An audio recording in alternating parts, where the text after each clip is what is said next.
dan siswa-siswi baru untuk tingkat MTS, MA, dan SMK untuk tahun pelajaran 2021-2022. Dan untuk keterangan selanjutnya tentu saja bisa Anda baca melalui running text yang ada di layar ini. Baik, kita lanjutkan kembali dan sekarang saya coba akan tawarkan ke studio. Barangkali di studio ada yang ingin share atau bertanya kepada Buya. Saya berikan waktu, silakan. Ke siapa? Mangkin. Pak Haji. Mangga, Pak Haji Khairan. Mangga, Pak Haji Khairan. Iya. Assalamualaikum warahmatullahi wabarakatuh. Waalaikumsalam warahmatullahi wabarakatuh. Alhamdulillah diberi atas kesempatannya. Mohon maaf sebelumnya guru besar saya Buya Abdus Syakur Yasin Ibrahim. Ternyata setelah kita mengungkapkan pikiran-pikiran selama di dalam pengajian saya kepada Buya Syakur, saya kali ini baru menyatakan bahwa yang namanya Buya Syakur itu adalah orang yang betul-betul mengajak manusia untuk berpikir.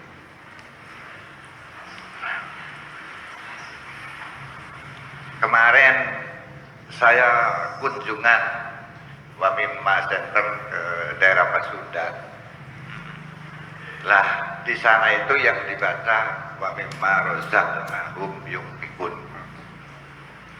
Untuk pertama ini Buya, sebelum saya menanyakan, maka kita uraikan dulu bahwa setiap torekoh itu tidak ada yang seperti torekohnya Buya, yaitu Wamimma Rozaqnahum Yunfiqun. Bukan dari awal surat, bukan dari apa, artinya di tengah-tengah ayat dibuat judul torekoh Wamimma Rozaqnahum Yunfiqun.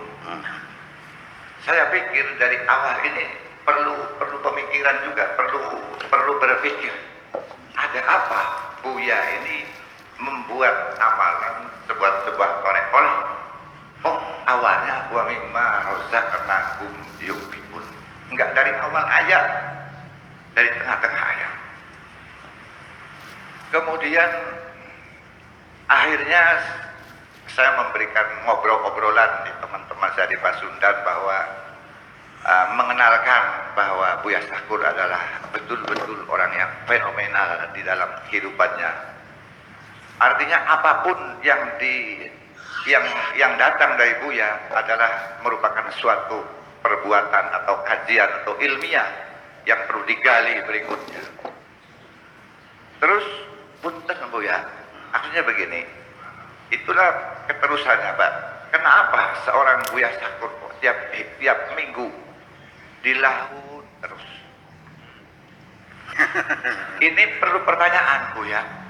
Artinya punten Buya, artinya sebelumnya apapun barangkali kita salah atau gimana, mohon maaf. Ini saya tuh santri Buya yang kepengen bisa Buya. Jadi kemudian satu lagi di depan rumah ini ada empang Buya. Punten Buya, ini dilihat dari sisi apapun, dari tata letak pun nggak ada ini Buya. Jadi mungkin ada rahasia tersendiri bagi Buya. Banyak sekali kehidupan Buya yang betul-betul menggugah pemikiran bangsa Indonesia. Ketika bangsa Indonesia mau berpikir, saya mau mengungkapkannya itu dari sisi mana dulu sangat susah Buya. Jadi kalau mengungkapkan Wamimma Rozaqnahum, iya, jadi untuk sekian kalinya mohon doanya Buya, mudah-mudahan kunjungan Wamimma ini bisa mengenal lebih jauh tentang Wamimma. Insya Allah nanti saya belajar lagi ke Buya. Dan setiap kunjungan saya bacakan satu ayat. Itupun saya belum ijazah dengan kajiannya dari Buya. Dengan hasil pemikiran saya sendiri, saya memang ini ada apa sebetulnya? Wamimma Rozaqnahum Yunfiqun. di sana itu saya kaji itu luar biasa Bu ya artinya. Lah barangkali ini apa gorean saya itu tidak sesuai dengan judul ya gelombang cinta. Mungkin juga ini juga kehidupan sama Bu ya. Jadi untuk berikutnya mohon dijelaskan. Pada akhirnya saya dengan pimpinan Ketua Bapimma dengan Kiai Haji Shihab nanti juga mudah-mudahan akan kemana-mana setiap minggu. Doanya moga-moga sehat dan bermanfaat ya. Kurang lebihnya itu aja dulu. Assalamualaikum warahmatullahi wabarakatuh. Waalaikumsalam warahmatullahi wabarakatuh. Tentang torikotnya Buya, Iya. Habib Marozak. Nah, Begini, saya belum mendeklarasikan torekot, iya. ya, dan saya tidak bertorekot. Kalau mau nanya sementara torekot apa ya? Torekot Muhammadiyah. Muhammad.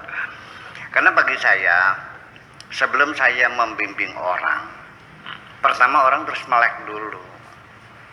Nah, bagaimana saya bisa membimbing orang dalam keadaan buta? Kan tersandung-sandung. Makanya saya lebih memprioritaskan pendekatan-pendekatan rasional supaya melek dulu. Nah, kalau sudah melek kan enak, dikasih peta bisa dibaca. Saya tunjuk sana tunjuk sini dia tahu. Nah, kalau orangnya buta gimana? Jadi pendekatan itu melalui rasional dulu. Tetapi kalau rekod yang biasa saya lihat di mana-mana itu langsung dengan mumarosa, dengan muadhabah, dengan mulazamah, banyak sekali dari mujahadah. Itu langsung dipraktekkan. Ya memang iya dalam belajar bahasa itu kita jangan belajar grammar dulu, mampet nantinya. Belajarnya ngomong. Sekarang orang belajar bahasa. Kita bisa bahasa Indonesia kan? Anda bagaimana belajar bahasa? Kan ngomong dulu, bergaul dulu. Baru nanti grammar itu hanya mengidentifikasi kaidah-kaidah umumnya aja. Loh, kenapa kita belajar bahasa kok grammar dulu? Salah siapa? Salah guring. Kamu bisa ngomong bahasa Indonesia, grammar dulu. Ngomong dulu. Ngomong dulu. Dan bahasa itu kan paling gampang. Hanya 3 kaidahnya. Semua orang bisa. Dengarkan baik-baik, ingatkan baik-baik, dan tirukan baik-baik. Selesai. Apa aja? Dengar baik-baik Baik, ingat baik-baik. dan tirukan. Udah, anda mahir. 3M lah. Iya. Jangan nyangkal. Ya, dan ikuti apa? Jangan ngarang sendiri bahasa itu. Kita mengikuti alat komunikasi yang dipakai orang itu. Kalau tulisannya DO BOOK bacanya book. Kalau GOOD bacanya good. Tapi kalau BLOOD bacanya blood. Jangan ngelawan, sudah. Ikuti aja. Bahwa huruf itu hanya simbol kok. Terserah gue bacanya. Dibaca cut bisa. Ya, dibaca pat bisa. Tapi dihafal bacanya university. Tapi kalau di awal lagi unknown, unpredictable, kau bisa bacanya ya nggak ada urusan, sudah baca gitu aja kok. Orang Inggris bilangnya captain, tulisannya kaptain, nggak ada F-nya kok, ya udah jangan ngelawan, sudah bacanya captain. Terus mana? Jadi dengarkan baik-baik, ingat baik-baik, tirukan baik-baik, udah Anda pertimbangkan. Iya.